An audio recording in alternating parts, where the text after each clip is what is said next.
Nasaan ang asawa mo? Wala pa po dito. Nasa ano? Nasa malayong lugar. Nasa Amerika. Ay, nasa Amerika po talaga siya. Joke lang, nasa ano po? Nasa Mercedes. Yes, sa may ano, Pangpang. Hello po.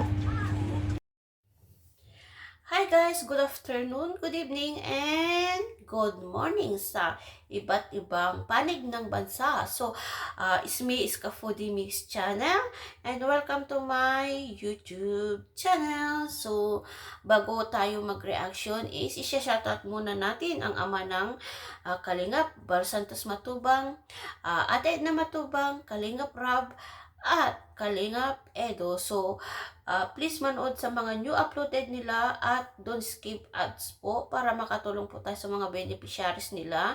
So, hayan guys, at magre-reaction tayo ngayon sa video ni Kalingap Edo. Yung new upload niya na yung new upload and new na-scout niya ito guys bago. Hana din ang pangalan, is Hana, is 16 years old, yan. So, hindi si Hana na isa, si bago ngayon is Hana din ang pangalan. So, at saka yung ano guys, magre-reaction tayo sa sinabi ni Kalingap Edo at kasi tinanong ng isang lolo. Yan, isang lolo, nasaan ang asawa mo? Yan. So, ayan guys. So, papanoorin natin mamaya. Yan. Panoorin natin itong video clip na to. Ano po? Nagtatagtad po ng isda para lang pag kakaumaga may papamasahe siya. Grabe. Sipag mo naman Sipag naman ni Hana. Bakit mo ginagawa yun, Hana? Kasi po, minsan po wala pong pamasahe. Tapos pagka, ano po, minsan po wala pong pera sa lula. Hindi po bibigay isa. Kapag ginagawa ko po yun. Parang, ano naman na lang, parang naaawa ka rin. Tulong din po siya sa akin. Kailangan po. Na ano ka, naaawa ka or ano, ganon. Or gusto mo lang talaga makatulong sa pamilya mo. Kung ba't parang naluluha ka? Dito ka, lapit-lapit ka. Huwag mong pigilan yan. Luha yan, at least yan, totoo yan. Okay ka lang? Ba't naiyak ka? Hindi ka sanay pag-usapan ng ganitong bagay. Hindi katulang magulang. Bakit? Ayaw mo nang magkakahiwalay kayo, Hana? Pwede ba makapasok? Sige na po, tuloy na po. Ano? Nakakayak din po ka. Kayak mo talaga yan. Kung tutuusin man talaga ay dapat kumpleto sila. Tsaka, sakit pa yung kapatid mo. Ilang araw na may sakit. Gabi lang po yan. Ano lang. Hana, okay ka lang? Ano tayo? Hindi po, papaberikin po yung lupa. Yung Tapos pagkakabudin. bibigyan na lang din po sila ng ginto na. Ganun. Nagaganon ka rin. Ano, Ana? Hana? Opo. Minsan po yan, may mga darasa. Babaeng tao ka pero ganun Matibay na. Silang sako. Manghihingi sila ng kulit. Okay lang po para siyempre pag nakita yun baka may mas mga taong maawa, magtulong para sa inyo pong pamilya, kay Hana, at sa mga batang to. Saan? Thank you po sa binigay niyo po ang pera. Yun lang po. Salamat po. May bagyo na naman pong parating. Siyempre, nakakapagod na nga po maglipat sa school. Hanggang ngayon yung mga gamit namin, naandyan pa rin, nakalagay pa rin sa basket. Sige po, malakas kayo. Dito pa yung mga kapatid niya. Si Baby, Anong pangalan mo, Be? Anong gusto mo, dalhin ko pagbalik ko? Gusto mo laruan? Ha? Sige. So, hayan guys, so napanood na natin yung video clip na kinuha ko kay Kalingap Edo. So, nalaman natin na ang parents pala ni Hana is hiwalay na sila. So, may ibang pamilya na yung nanay, pero yung tatay is wala pa. So, nakatira sila ngayon sa lola nila. Yan. So, ang work naman ni lola is nagkakabot daw at nag-uuling lang yung trabaho niya. Saka nakatira lang sila guys sa malapit sa Pangpang. Yan, malapit sa dagat. So, at saka nalaman din natin na si Hana is 16 years old pero grade 7 pa lang siya kasi nga minsan daw is kinakapos sila sa pera na allowance, school allowance, yan. Wala silang pamasahe, yan. So, ang ginagawa ngayon ni Hana para makapasok is nagpa-part-time siya, yung nagtatatad daw ng isda para lang may pangbaon siya. At saka minsan din is nagpa-part-time din na nagkakabot, tapos binibigyan daw siya ng ginto. Yun, ginto, bayad na, parang bayad na nila yun yung ginto. Yan. So, yan ang nalaman natin, guys. Saka, yan, at hindi din nawawala yung charity. Yan. So, binigyan ni Kalingap Edo ng pera, ng allowance si Hana. Yan. So, at saka nadatnan din ni Kalingap Edo na may sakit yung isa nilang kapatid, guys. Yan. So, at saka napansin ko, guys, is maganda yung napansin ninyo ba yung kapatid niyang isang babae, yung kapatid niyang babae. Ang ganda, no? Ganda ng batang babae. So, hayan, guys, sana is ito yung nalaman natin yung background, konting background ni Hana. Sana is mabalikan ulit ni Kalingap Edo at may mag-sponsor din sa kanila. Yan. Kasi nakita naman natin yung kalagayan nila na need talaga din nila ng help. So, hayan, guys. So, sana is ma-extend natin yung sponsor o ma-extend natin yung tulong natin sa iba, yung mga ibang sponsor. Yan. So, ayan, guys. So, ngayon is panoorin natin ito naman yung nakakakilig na portion, guys. So, talaga, guys, ibang-iba na talaga, guys. Ibang-iba na talaga, guys. Iba na talaga. Nagka-come out na si Kalingap Edo. Hindi na niya naman pigilan, guys. So, ayan, guys, panoorin natin ito dahil kay tatay is hindi napigilan ni Kalingap Edo na kiligin.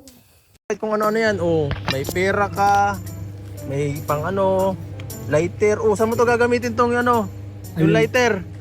Mag-UC ka? Mag-UC ka lang yata ay. Ay siya.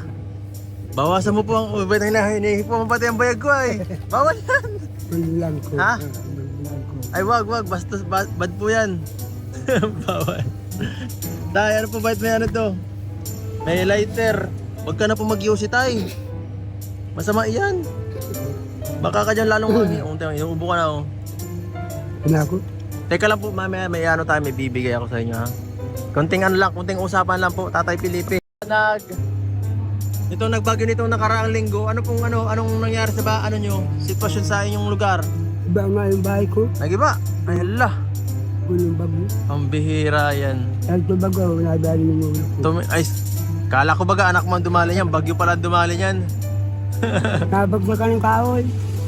Nagbago na naman. Kala ko baga anak mo may gawa niyan. Yung kahoy. Kahoy.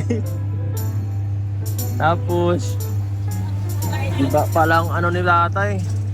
Bihira. Nanghingi ka na ng tulong sa barangay. Iba na palang bahay mo eh. Ha? Binigyan ka ng 200? Pambihira. Kulang yun. Wala pa yung mabibiling tawag dito plywood. O kaya sako. Pampatapa lang sa ulan. Pampaglakal sa buhok ko. Bihira. Kuya, ulan na ulan. Ito po tayo. Bago tayo umalis, may bibigyan lang ako sa inyo ha. Sa inyo naman po to. Alam mo kung magkano to? Pag nahulaan mo kung magkano to? 100. Hindi, 100!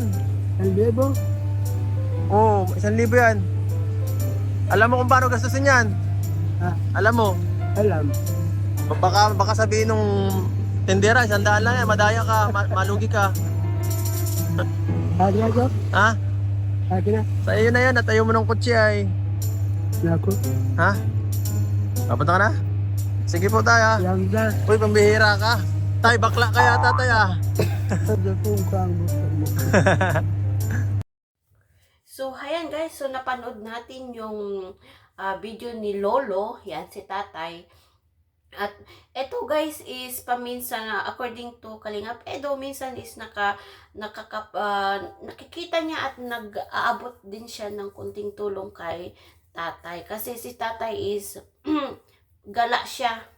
sa lansangan yung trabaho niya kung saan saan nakapupunta. Kaya hindi alam ni Kalingap Edo kung saan yung lugar ni Lolo. Kaya kung nakikita niya lang sa mga kalsada is binibigyan na lang siya, guys. So kanina sa vlog niya is nasumpungan niya si Lolo na palakad-lakad na naman sa kalsada. So yan, guys. So at binigyan din ni Kalingap Edo ng konting tulong. Yan. Kasi nga si tatay is tinanong kasi ni Kalingap Edo kung magkano yung bigay niya. So, yung 1,000 is, sabi niya, tatay is isang daan. Kaya siguro hindi binigay ni Kalingap Edo ng more than that. Kasi nga si tatay is medyo lito sa paghawak ng pera. Yung ko lang, opinion ko lang, guys, yung napansin ko lang na hindi, parang nalilito na si tatay sa ng pera. Yan. So, at loko-loko din si Lolo. Loko-loko si Lolo, no? Iba yung hinihipuan niya, guys. Yan. Din love trip din itong si Lolo. Ayan, guys, so yung bahay nila daw is, ewan ko kung kasi yung kwento niya is paiba-iba yung kwento niya, basta parang nasira yata yung bahay, at may may sugat yata si Lolo. Yan, sabi sinampal, and at the end, sabi na naman niya is, dahil dun sa nasira nilang bahay na yata ng kahoy o something yan. So, ayan, guys, so ito na talaga yung final na highlight. Ito yung pinaka-highlight sa video na uploaded ni Kalingap Edo. So, lahat siguro masaya at masaya. Lalo na ako ay kinilig itong sinabi niyang ito. Yan. Kasi si Lolo is tinanong, nasaan ang asawa mo? So, ito yung sagot ni Kalingap Edo. Panoorin natin itong video clip na to. Kalingap Edo ako. Nakamotor ako dating black. Tay? Nasaan ang asawa mo? Wala pa po dito. Nasa malayong lugar. Nasa Amerika. Ay, nasa Amerika po kailan siya. Joke lang, nasa Mercedes. Masalong-salong. Joke lang. So, ayan, guys. So, napanood natin yung sinabi ni Kalingap Edo.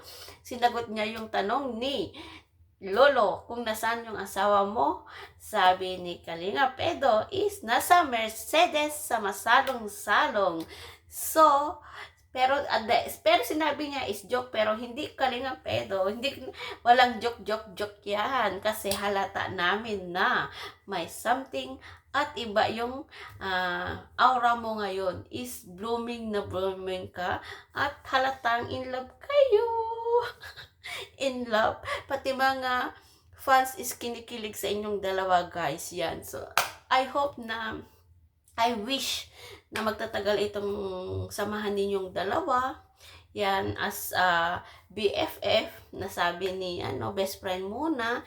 Yan, pero I know na may something na MU. Yan, so naintindihan namin na hindi pa pwedeng sabihin in public. So, pero nararamdaman namin na may something talaga, guys. Kami yung nanonood, kaya nafe-feel din namin kung ano yung nafe-feel ninyo. So, yan, good luck, guys. Yan. So, sana is smooth lang yung magiging relasyon ninyo. Yan. So, kami mga titas dito, mga titos is masayang-masaya sa outcome ng samahan ninyo. Yan, guys. So, I hope na maging matibay pa. Huwag kayong papadala ng mga basher, yung mga nakapaligid sa inyo. So, para tumibay yung samahan ninyong dalawa, pag-usapan ninyo kung ano may problema, pag-usapan ninyo, at I'm sure si Kalingap Edo is mag-a-adjust yan kasi is matured siya. So, dapat is habaan niya din yung pasensya niya kay Beyonce kasi is 17 years old. Yan. Pero si Beyonce is matured. So, ano pa yung hinahanap mo, Kalingap Edo?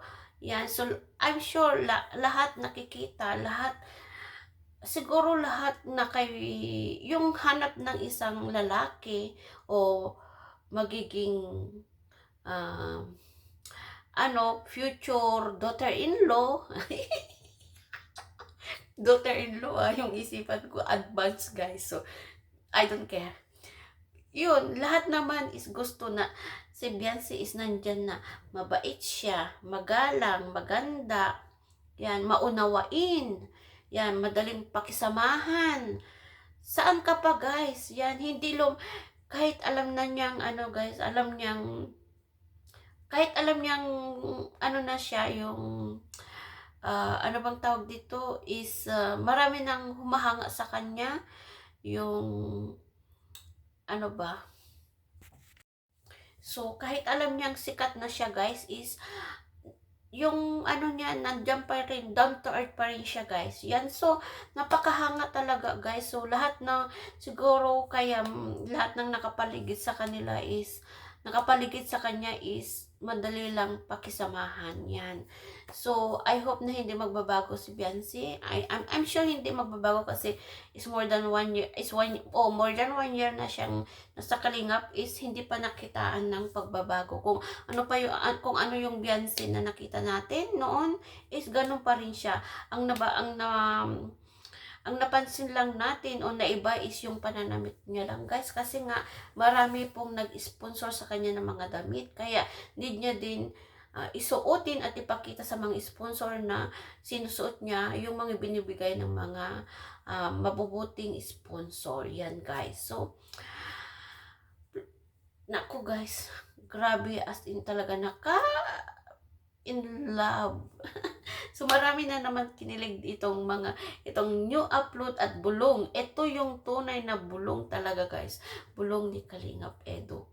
Yan, ito talaga. So, sabi nga ni Kalingap Rab is best man siya. Best man siya sa kasal ng EDC. So, mga tita at mga tito, so maghanda na rin tayo ng mga pangregalo natin. So, marami tayong iipunin. Damit, air ticket, pamasahe papuntang Daet, Manila to Daet. Yan. Yung regalo ninyo, yung pakimkim ninyo, yung pang-hotel ninyo. Ay, Diyos ko, guys. Pag-ipunan ninyo yan, may pa tayo, may 3 years pa tayong mag-ipon. Kasi kung 20 years old, nasabi ni Kalingap Rab, kung 20 years old, pwede na silang is 3 years. Kung next year is,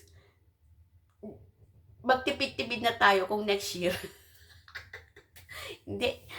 Hayaan na lang natin sila, guys, is enjoyin muna nila yung mag-BFF, yun.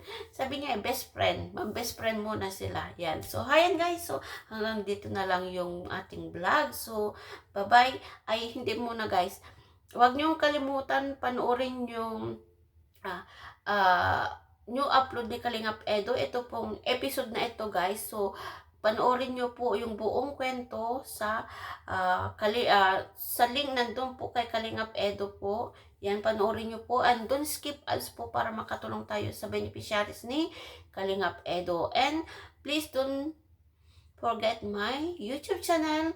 Yan, don't skip ads also, guys, para maka-share din tayo sa mga revenue natin sa YouTube sa mga nangangailangan, guys. So, hayan guys. So, hanggang dito na lang. Bye!